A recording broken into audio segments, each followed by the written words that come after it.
Bismillahirrahmanirrahim. Alhamdulillahi rabbil alamin.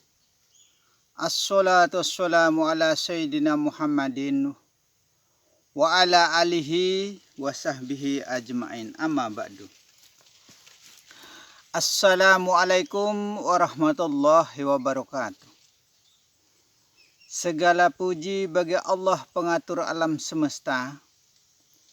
Selawat beserta salam kami limpahkan kepada junjungan Nabi besar Muhammad sallallahu alaihi wasallam beserta para sahabat beliau dan para keluarga.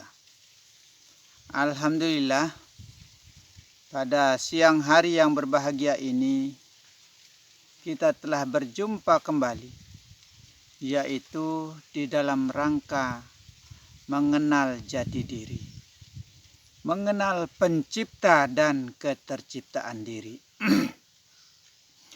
Tiada diri kecuali Allah. Tiada kehendak kecuali Allah. Tiada wujud kecuali Allah. La maujudu illallah. Tiada wujud kecuali Allah. Maka yang berwujud ini adalah wujud Allah. Wujud Allah meliputi apa yang ada di bumi maupun di langit. Itu semua adalah wujud Allah. Apa yang ada di bumi dan di langit itu semua adalah wujud Allah. Maka dikatakan wujud Allah meliputi apa yang ada di bumi dan di langit. Itu semua adalah wujud Allah. Kenapa dikatakan demikian? Pandanglah yang satu daripada yang banyak, pandanglah yang banyak daripada yang satu. Yang banyak itu adalah satu, yang satu itu adalah banyak. Mana yang banyak? Semua itu disertai zatnya Allah. Termasuk binatang, tumbuhan, dan apapun semua itu disertai zatnya Allah. Dan semua itu disertai dengan sifatnya Allah. Semua itu disertai dengan asmanya Allah. Dan semua itu disertai dengan af'alnya Allah. Maka berlapaskan Allah di dalam segala macam bentuk dan segala macam wujud. Termasuk wujud kita ini adalah wujud Allah. Wujud Allah semata. Termasuk pepohonan, semua apa yang ada di bumi langit ini adalah wujud Allah. Itu adalah zatnya Allah, itu adalah sifatnya Allah, itu adalah asmanya Allah, itu adalah af'alnya Allah. Semua itu adalah wujudnya Allah. Itu. Maka pandanglah yang satu daripada yang banyak, pandanglah yang banyak daripada yang satu. Itu caranya kita mengenal jati diri. Karena tidaklah sah atau tidaklah sempurna orang yang mengenal dirinya sendiri jika ia tidak mengenal usul asal alam jagat raya ini. Maka kita harus kenal usul asal kejadian alam jagat raya ini. Karena alam ini diciptakan dari Nur Muhammad. Maka semua ini terpancarlah nur, yaitu nur Allah dan nur Muhammad. Maka satukanlah nur itu di dalam Allah. Tunggal sudah, satu sudah, esa sudah di dalam Allah. Esa, tunggal, satu di dalam ahadiyah Allah. Ahad. Yang ada di dalam kalimah Qul huwallahul ahad. Ahad sudah menjadi satu di dalam Allah. Itu caranya kita mengenal jati diri kita sendiri. Kita lihat semua apa yang ada di bumi langit ini adalah wujudnya Allah. Yang ada itu adalah Allah, yang belum ada itu adalah Allah.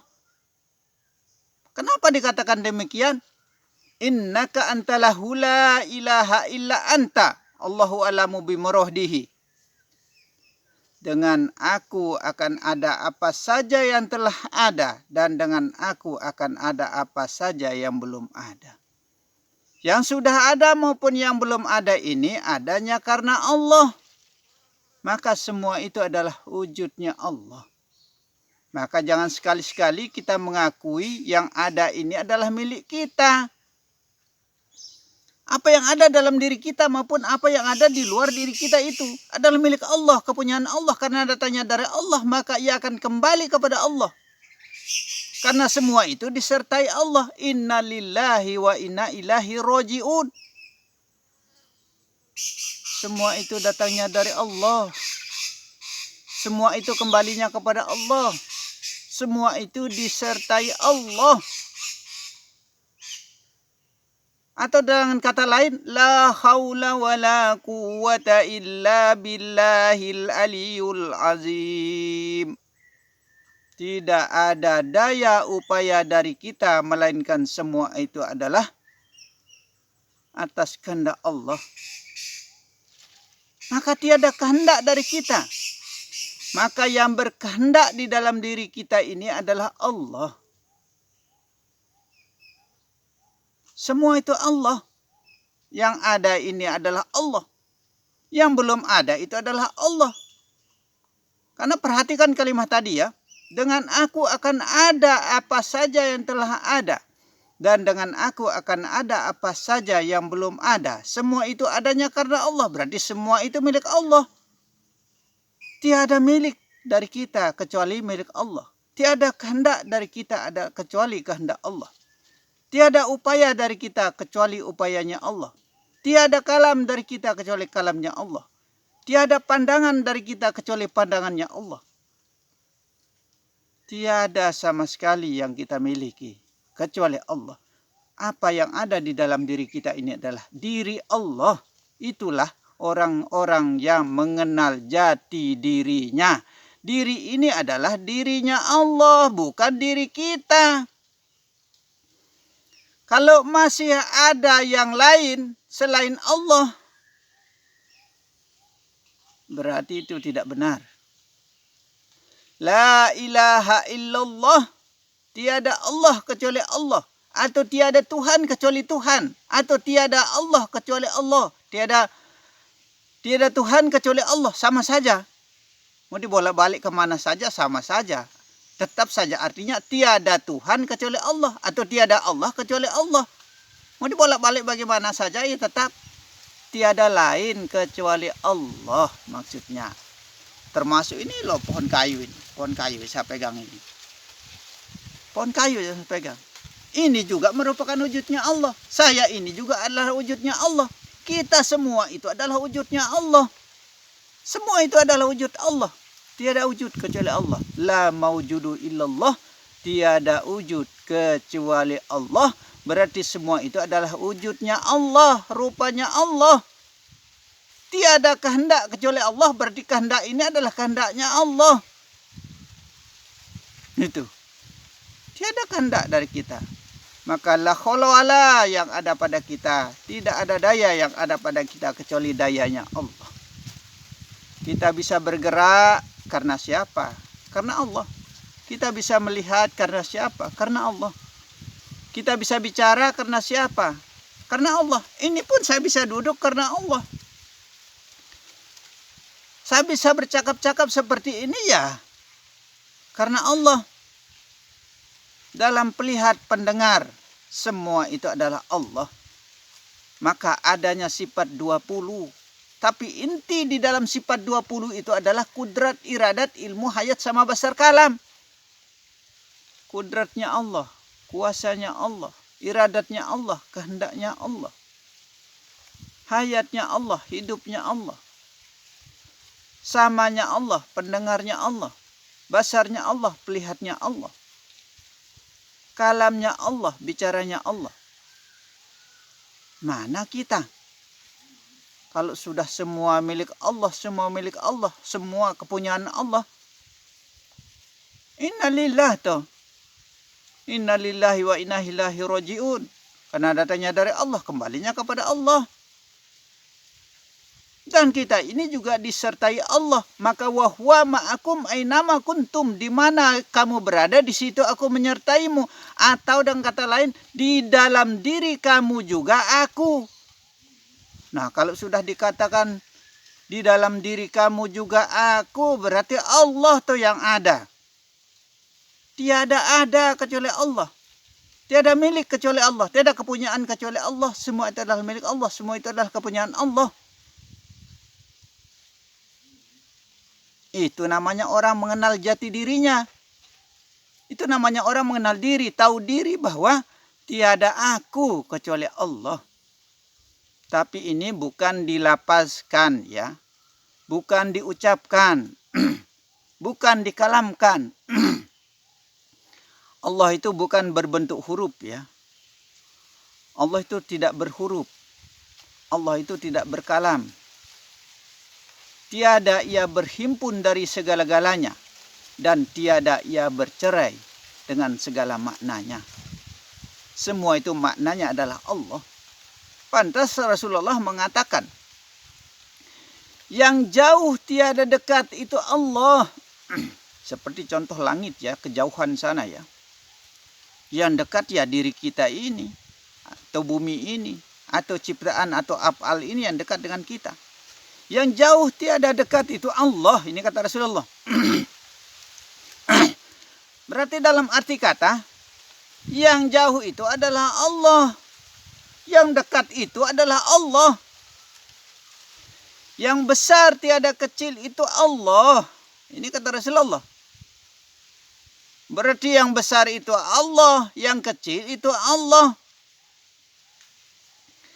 Yang benar tiada salah itu Allah, kata Rasulullah. Berarti yang benar itu Allah, yang salah itu Allah. Yang indah tiada buruk itu Allah, kata Rasulullah. Berarti yang indah itu Allah. Yang buruk itu juga Allah. Yang besar tiada kecil itu Allah. Berarti yang besar itu adalah Allah, yang kecil itu adalah Allah. Ini sabda Rasulullah loh ini. Tinggal kita percaya atau tidak. Kalau kita tidak percaya ya, kita tidak bisa berkata apa-apa. Terserah. Tergantung hati kita. Az-zahiru Rabbi wal batinin nabiyyi.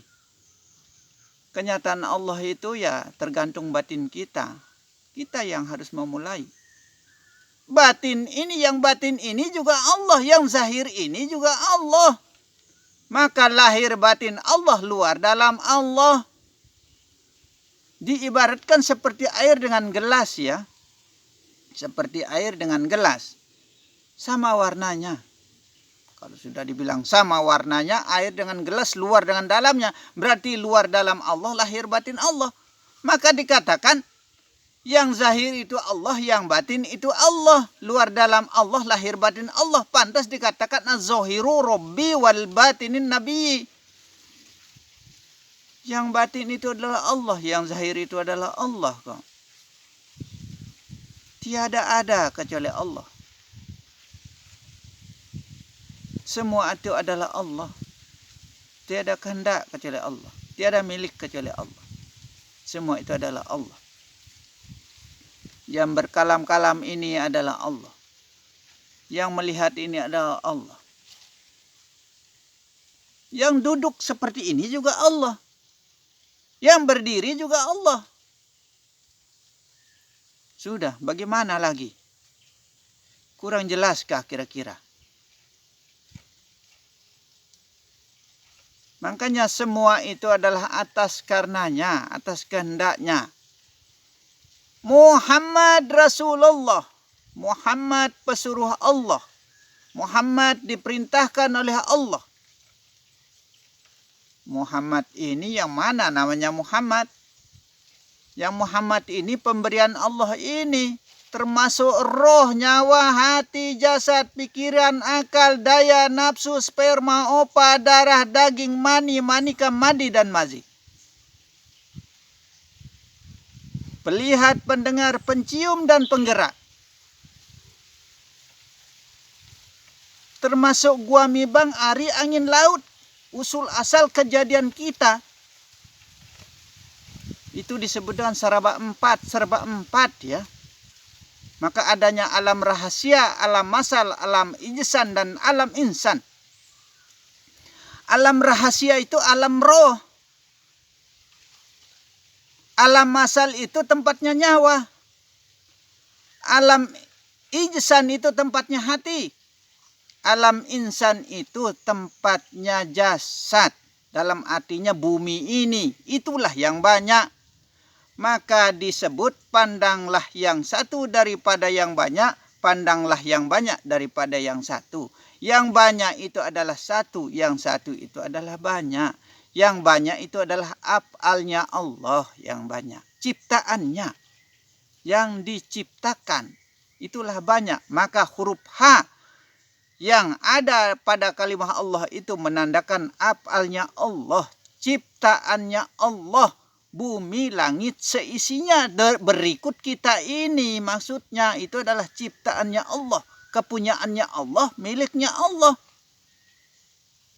Semua itu adalah ciptaan. Diciptakan oleh Allah. Allah itu menyatakan dirinya dari batin sampai menjadi zahir. Yaitu Rahmanir Rahim. Dari luar ke dalam. Dari dalam ke luar. Keluar masuk jadinya. Keluar masuk. Luar dalam. Allah. Yang luar adalah Allah. Yang batin adalah Allah. Maka pantas dikatakan oleh Syekh Junaid. Demi Allah aku katakan luar dalam Allah, lahir batin Allah. Ini kata Syekh Junaid. Sampai dia katakan demi Allah. Berarti semua itu adalah milik Allah. Semua itu adalah kehendak Allah. Semua itu adalah zatnya Allah. Semua itu adalah sifatnya Allah. Semua itu adalah asmanya Allah. Semua itu adalah af'alnya Allah. Maka berlapaskan Allah.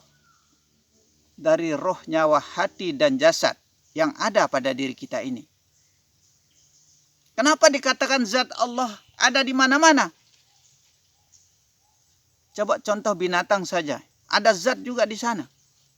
Sebesar apapun binatangnya dan sekecil apapun binatangnya ada zat di sana ya. Itu juga merupakan zatnya Allah. Sekasar apapun binatang itu, sejelek apapun sekalipun diharamkan. Contohnya babi diharamkan, contohnya ya. Tapi tidak ada babi lari itu haram ya. Kecuali dimakan dagingnya. Baru haram. Bukan babi yang lari itu haram. Salah pengertian kita. Masa babi lari diharamkan? Itu tidak benar. Kecuali kita memakan daging babi. Itu baru diharamkan. Nah itu. Bukan babinya yang haram. Tidak pernah Allah menciptakan barangnya haram. Cuma karena kita ada larangan di dalam syariat untuk memakannya. Karena dia itu binatang berakal juga. Karena sudah dijatuhkan hukum oleh Rasulullah. Diharamkan maka kita haramkan. Maka kita harus kembali adab kita ke syariat. Harus kembali adab kita ke syariat. Kalau kita sudah mengenal segala sesuatunya. Itu namanya pengenalan diri kepada Allah. Kalau semua sudah kita kenal, itu namanya orang yang bisa berpikir tentang dunia langit seisinya. Barang siapa yang tidak mengenal dunia langit seisinya, maka tidak sah pengenalannya. Tidak sah makrifatnya.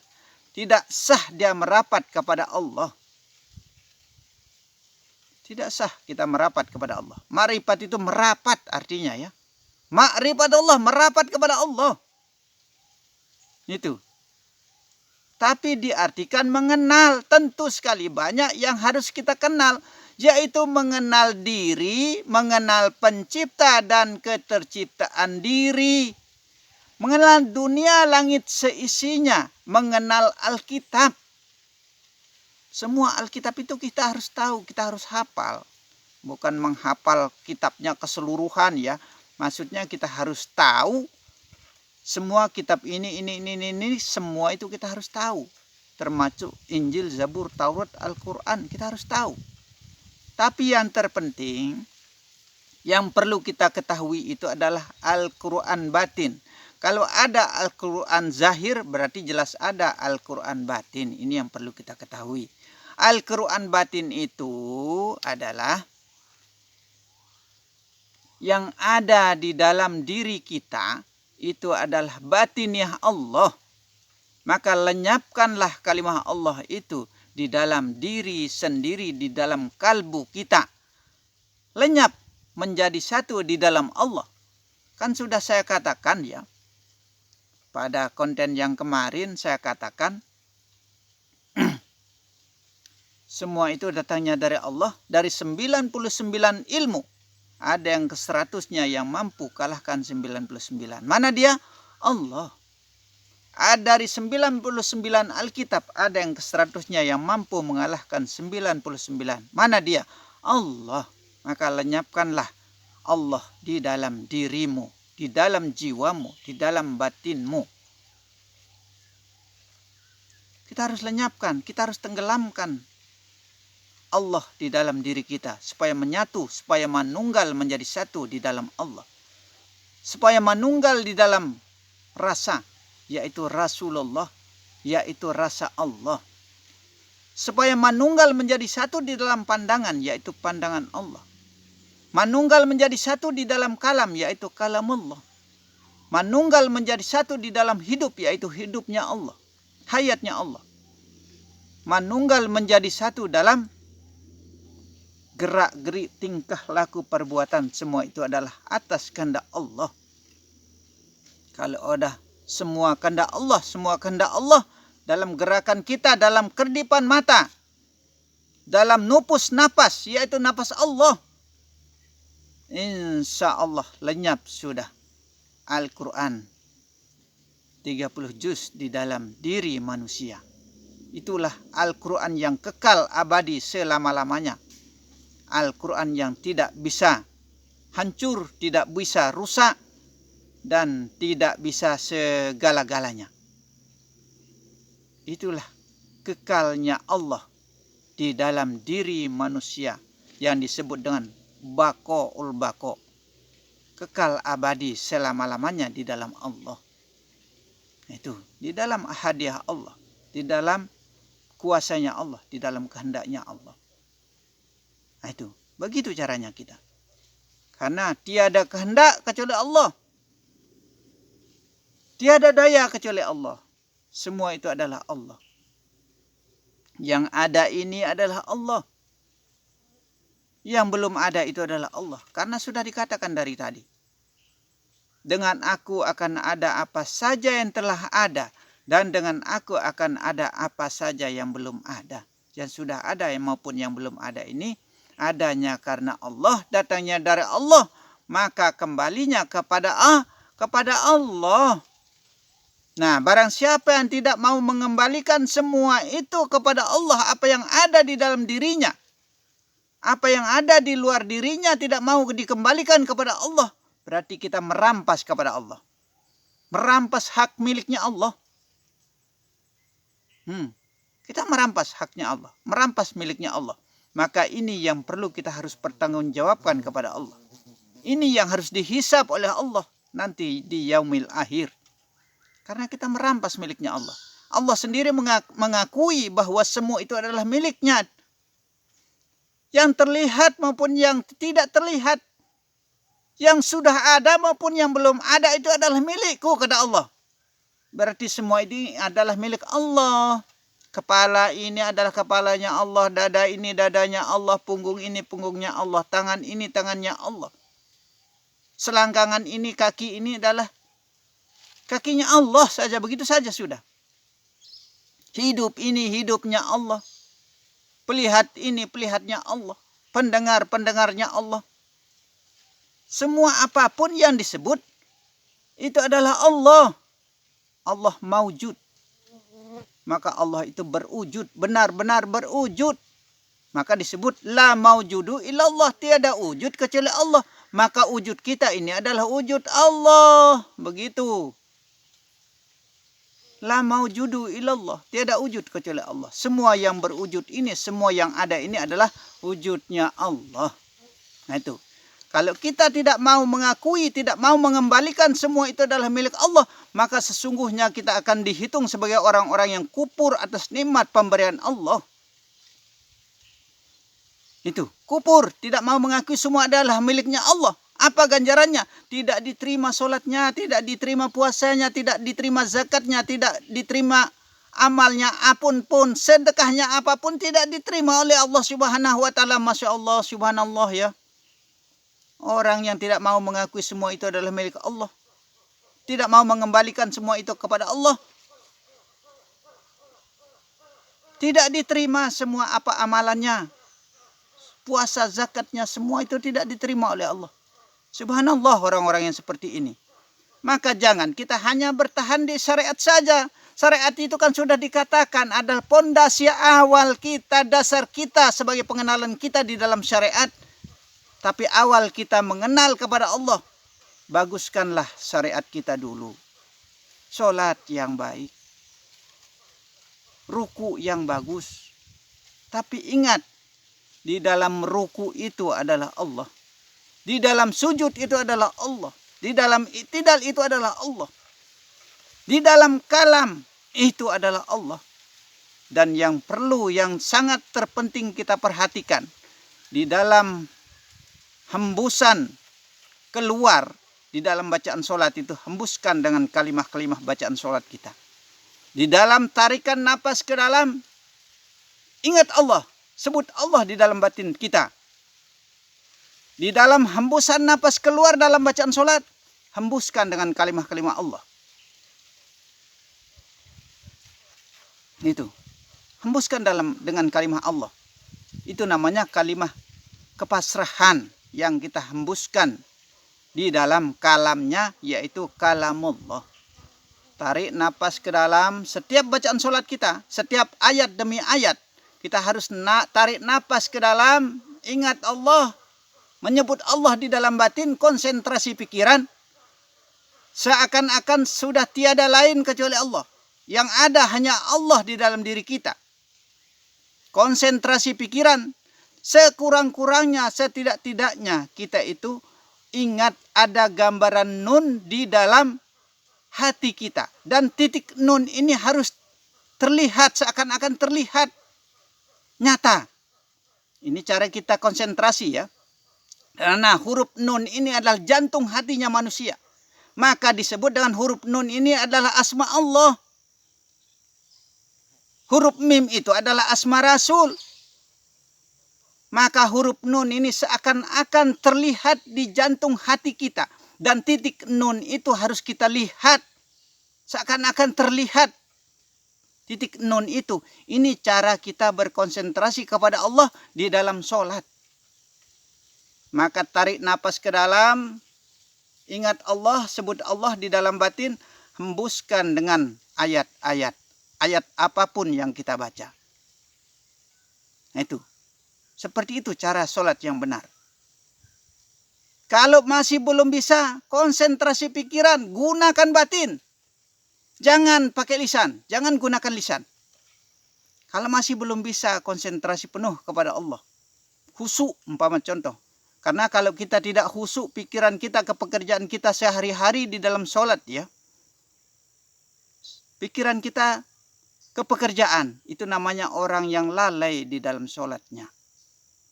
Namanya orang lalai di dalam sholat. Di dalam sholat lo sudah lalai pikirannya kemana-mana. Batinnya kemana-mana. Itu namanya orang lalai di dalam sholat. Fawailul lil musallin, neraka wail baginya orang yang lalai di dalam sholatnya. Neraka wail itu dingin ya, bukan panas. Untung tidak dapat yang panas, dapat yang dingin. Tapi kalau dinginnya nggak tahu dinginnya seperti apa. Contoh kalau kita dimasukkan ke dalam kulkas bagaimana dinginnya. Mati kita. Begitu juga neraka itu, neraka wail itu dingin ya. Orang yang lalai di dalam sholatnya, sedang sholat lo masih lalai pikirannya kemana-mana. Tidak bisa konsentrasi kepikiran kepada Allah. Tidak bisa penyatuan dalam Allah. Apalagi di luar sholatnya. Sudah lepas kepada Allah dalam kesehariannya. Maka di tempat yang sepi itu adalah ramai sebenarnya. Karena tidak ada teman kita berkomunikasi, hanya Allah. Tidak ada teman kita harus berbicara, hanya Allah. Itu. Maka Kata Rasulullah, ya, tiada aku lihat segala sesuatunya, melainkan semua itu disertai Allah. Ini kata Rasulullah. Tiada aku lihat segala sesuatunya, melainkan semua itu disertai Allah. Berarti apa yang kita lihat, semua keseluruhan apa yang saya uraikan dari tadi itu, ingat Allah, sebut Allah. Karena disertai Allah. Yang disebut dengan wahwa ma'akum aina ma kuntum. Di mana kau berada, di situ aku menyertaimu. Atau di dalam diri kamu juga aku, begitu saja. Nah itu, kita harus merasa diri selalu dekat dengan Allah. Barang siapa yang merasa jauh dengan Allah, sesungguhnya di akhirat nanti dia tidak akan bertemu. Ini kata Rasulullah. Dia tidak akan bertemu dengan Allah kalau kita merasa jauh dengan Allah. Nah itu. Di tempat yang rame itu sesungguhnya sepi karena banyak hiburan ya, banyak kesenangan. Lihat cewek-cewek yang menor, janda-janda yang necis. Akhirnya apa? Pikiran kita melayang kemana-mana, lalai kita. Lupa kita kepada Allah.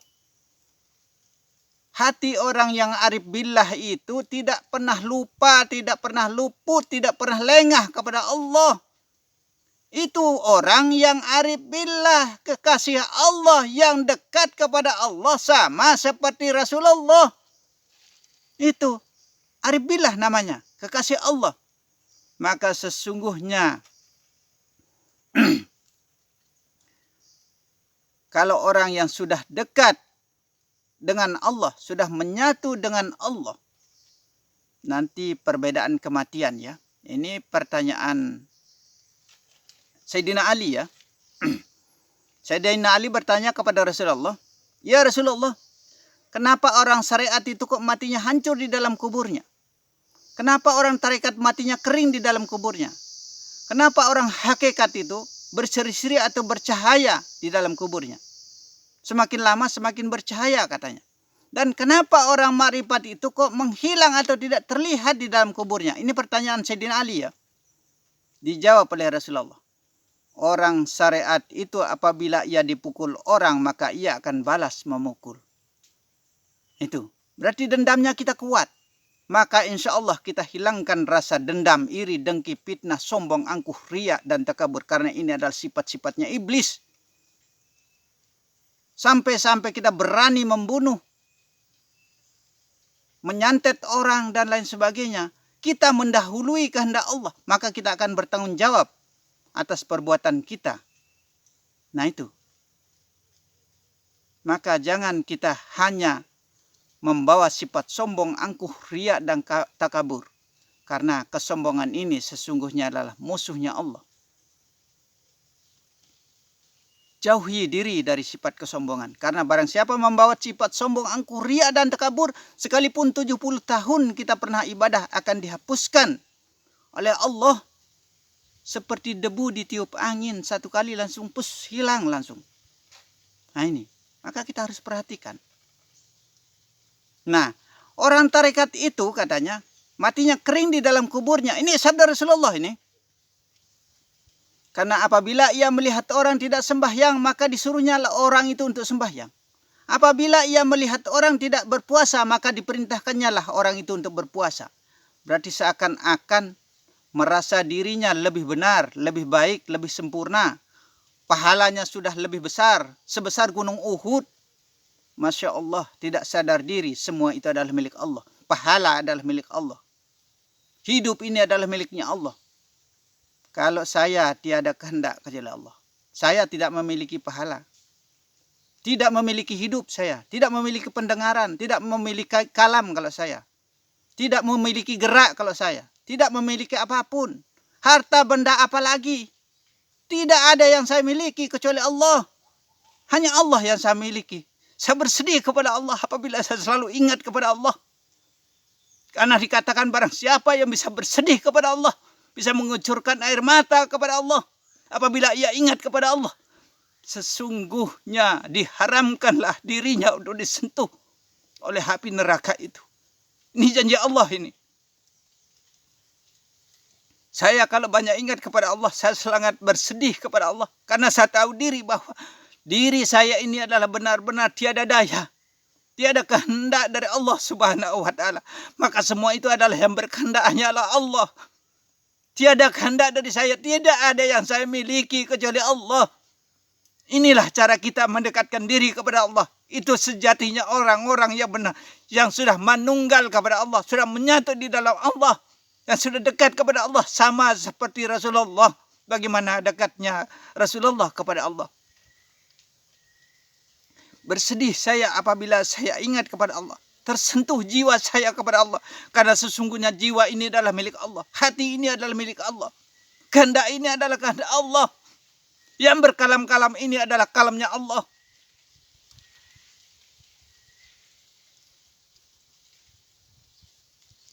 Nah, kata Rasulullah selanjutnya, orang hakikat itu matinya bercahaya.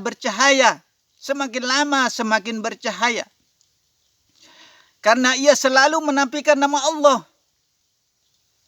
Semua apapun yang ia lakukan di dalam kehendak, gerak-gerik, tingkah laku, perbuatannya itu adalah perbuatan Allah. Adalah kehendak Allah. Itu yang ia lakukan.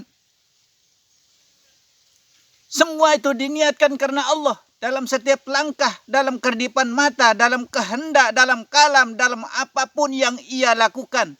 Itu semua dijadikan adalah ibadah di dalam dirinya. Ia memegang pun karena Allah. Ia berjalan karena Allah. Ia melihat karena Allah. Ia mendengar karena Allah. Ia berkata-kata karena Allah. Itulah orang hakikat. Maka sehingga matinya itu adalah bercahaya, kata Rasulullah. Orang yang sudah menafikan nama Allah, menetapkan nama Allah di dalam dirinya.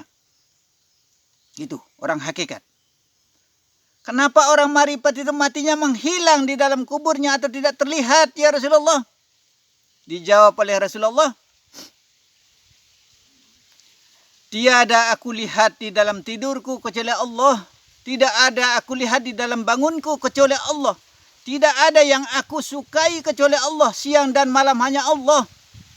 Tiada aku lihat di dalam pemandanganku adalah Allah. Tiada aku dengar dalam pendengaranku adalah Allah.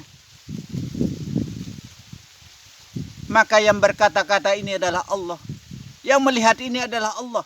Yang mendengar ini adalah Allah. Yang berkuasa ini adalah Allah. Yang berkehendak ini adalah kehendak Allah. Tiada daya dari saya, melainkan semua itu adalah atas kehendak Allah. Tiada upaya dari saya. Inna lillahi wa inna ilaihi raji'un. Semua itu datangnya dari Allah, maka kembalinya kepada Allah. Jangan sampai kita terhitung orang-orang yang kufur atas nikmat pemberian Allah. Orang yang tidak mau mengakui semua itu adalah milik Allah. Maka sesungguhnya orang itu adalah kufur atas nikmat pemberian Allah. Tidak diterima amalnya, ibadahnya, dan puasanya. Kenapa ia menghilang atau tidak terlihat di dalam kuburnya? Karena roh itu, nyawa itu, hati itu, dan jasad itu sudah saling kenal mengenal. Sudah menjadi satu di dalam Allah. Akhirnya apa yang akan terjadi? Tidak mau berpisah dia. Setelah dia tidak mau berpisah, akhirnya nanti setelah dia tidak mau berpisah dengan roh, nyawa, hati, dan jasad, roh sudah mengenal nyawa, nyawa mengenal hati, hati mengenal jasad, sudah menjadi satu di dalam Allah. Menjadilah ia kekasih Allah yang dekat kepada Allah sama seperti Rasulullah. Maka roh ini tidak mau pergi ya. Roh tempatnya di sini, di kepala ini. Nyawa tempatnya di dada. Hati tempatnya di belakang. Tubuh kasaran ini yang nyata terlihat ini, yang wujud Allah ini. Roh tidak mau pergi. Tetap dia di ubun-ubun sini. Ini ya yang disebut dengan arsi, dengan aras. Arsi di atas. Ini sudah arti aras itu. Di kepala ini arti aras itu.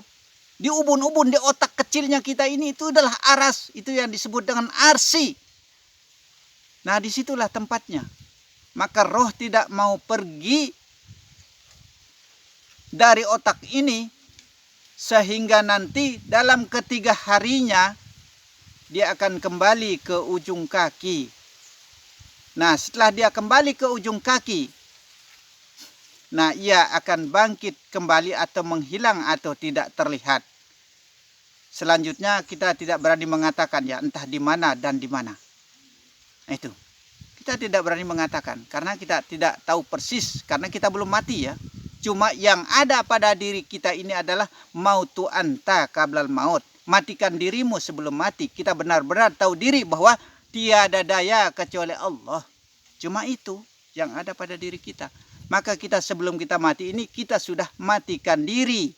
Itu namanya panaul pana, bakoul bako, kekal di dalam Allah. Lenyap di dalam Allah, tenggelam di dalam Allah. Itu maksudnya. Maka matikanlah dirimu kalau memang betul-betul mau menuju kepada Tuhanmu. Orang yang akan selamat ke hadirat Allah itu adalah orang yang tahu diri, orang yang mengenal jati dirinya, orang yang tahu sesungguhnya dirinya benar-benar tidak ada daya kecuali Allah. Itulah orang-orang ma'rifatullah, orang yang dekat kepada Allah, orang yang merapat kepada Allah. Orang yang akan hidup kembali itu adalah orang seperti kata Rasulullah, orang yang tidak pernah ada lupanya, tidak pernah ada luputnya, tidak pernah ada lengahnya kepada Allah. Hatinya selalu dia tunjukkan kepada Allah. Semua anggota tubuhnya bisa ibadah. Maka dalam gerak ini adalah gerak Allah. Dalam pandangan ini adalah pandangan Allah. Kudrat, iradat, ilmu, hayat, sama basar kalam. Itu. Setiap gerakannya itu adalah kehendak Allah. Tenggelamlah kalimah Allah di dalam dirinya. Allah itu bukan berbentuk kalimah ya. Allah itu bukan berkalam-kalam. Itu. Cuma dalam penyatuan diri kepada Allah, dalam pengenalan diri kita kepada Allah ini, bukan diungkapkan, bukan disebut, bukan dizahirkan. Kalau dizahirkan, itu yang jadi masalah. Itu yang jadi permasalahan. Permasalahan besar kepada orang-orang syariat. Orang yang belum mendalam agama. Orang yang baru kenal agama itu sama saja diibaratkan anak ayam baru turun. Dikasih makan jagung langsung, lebih baik pilih mati daripada dia makan. Coba kasih dia menir dulu. Kasih beras. Kasih padi. Sudah besar, baru kasih dia jagung 1 kintal, habis dia makan. Begitu. Inilah ibaratnya orang syariat. Kalau des langsung kita berikan pelajaran mendalam. Seperti pendidikan formal ya.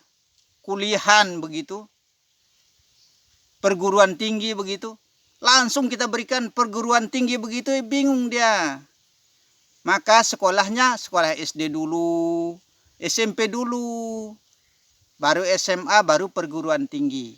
Nah, seperti itulah cara perjalanan kita untuk mengenal jati diri kita. Maka kita awali dari syariat, baru kita belajar tarekat, baru belajar hakikat, dan baru kita bermakrifat kepada Allah Subhanahu wa taala. Seperti inilah cara kita pengenalan kepada Allah Subhanahu wa taala. Tidak ada jalan lain, tidak ada cara lain. Nah, di dalam konten kemarin ya, di situ saya pernah mengungkapkan kalimat yang bisa membuka rahasia Allah kalau kita belum yakin dan percaya ya. Yang ilmu mukasyafah pertamanya sudah saya buka di sana. Nah, ini kelanjutan ilmu mukasyafah yang kedua. Supaya benar-benar kita pahami dan yakin percaya. Supaya menjadi orang-orang yang benar-benar beriman dan yakin kepada Allah. Kita harus buka pengenalan kita ini melalui ilmu mukasyafah yang kedua dan ketiganya. Ilmu mukasyafah kedua yang berbunyi, I'lam inna ilmal mukasyafati huwal ilmu billahi azza wa jalla. Laddallu ilaihi raddu ilahi sohidu bi'at-tauhidi lahul mil ilmil imani wa ilmil ma'rifati. Wa izaliku goyatul ulumi kulli hawai lahi tantahi himamul arifina layu jadu waruhu marmal inzori. Ini bunyi ilmu mukasafah yang kedua ya. Di konten kemarin sudah saya kasih tahu ilmu mukasafah pertama yang bisa membuka rahasia Allah. Tapi ingat, apabila kita diberi melihat dan mendengar apapun yang belum pernah kita lihat dan dengar, jangan utarakan, jangan katakan kepada sembarang orang. Boleh tapi kepada ahlinya ya. Karena orang akan berkata mustahil, tapi tidak ada kata mustahil bagi Allah. Nah itulah. Maka benar-benar kita paham diri. Kalau memang kita belum yakin dengan perkataan ini, kita buka ilmu pengenalan kita dengan ilmu mukasafah ini. Supaya benar-benar yakin dan percaya kita seterusnya. Insya Allah seperti itulah cara yang benar untuk kita menuju kepada Allah. Karena keyakinan akan datang, akan timbul dari diri sendiri. Itulah guru yang mursyid. Guru yang mursyid itu adalah kita bertanya kepada diri kita sendiri dan kita jawab diri kita sendiri. Itu. Kita bertanya sendiri, kita jawab diri kita sendiri. Itulah guru yang mursyid. Maka guru yang mursyid itu adalah diri sendiri. Karena sesungguhnya di dalam diri ini adalah Allah. Jiwa ini adalah jiwanya Allah. Luar dalam Allah, lahir batin Allah. Insya Allah seperti itulah cara pengenalan diri kita kepada Allah Subhanahu wa ta'ala. Nantikanlah ilmu mukasafah yang ketiganya. Untuk kita bisa mengenal jati diri kita yang sesungguhnya. Mukasafah yang pertama sudah saya buka di konten kemarin ya. Ini mukasafah yang kedua. Dan nantikanlah ilmu mukasafah yang ketiganya. Insya Allah dengan izin Allah. Tapi dengan syarat. Pertama mengenal ilmunya. Kedua mengenal alamnya. Ketiga mengenal Alkitabnya. Insya Allah terbukalah hijab yang sangat tebal antara Allah dengan hambanya.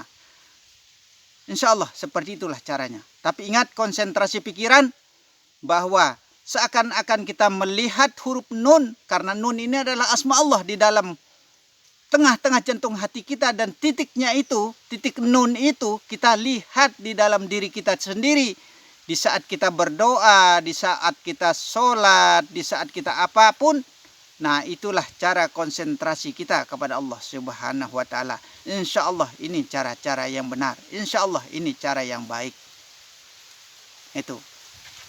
Mungkin demikianlah urean demi urean yang bisa saya ungkapkan.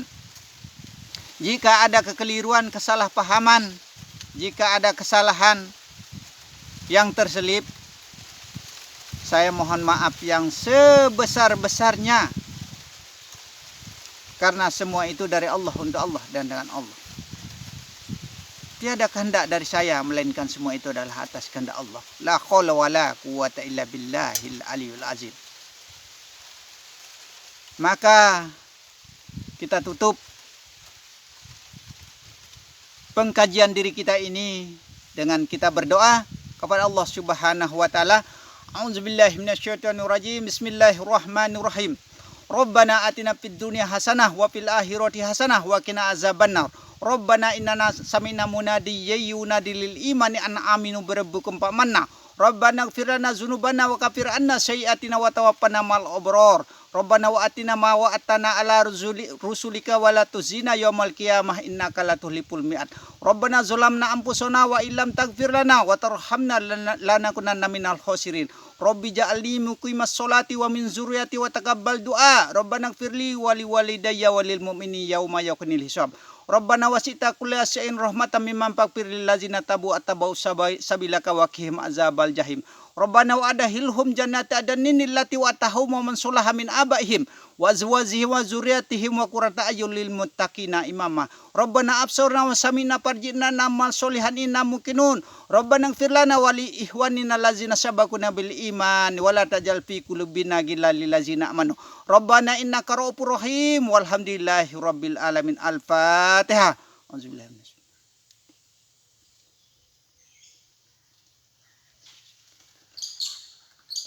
Amin, amin, amin. Ya Rabbal Alamin. Mudah-mudahan ilmu ini menjadi berkah kepada kita semua, dunia maupun akhirat ya. Alhamdulillah. Saya akhiri dengan ucapan wabillahi taufiq wal hidayah. Assalamualaikum warahmatullahi wabarakatuh.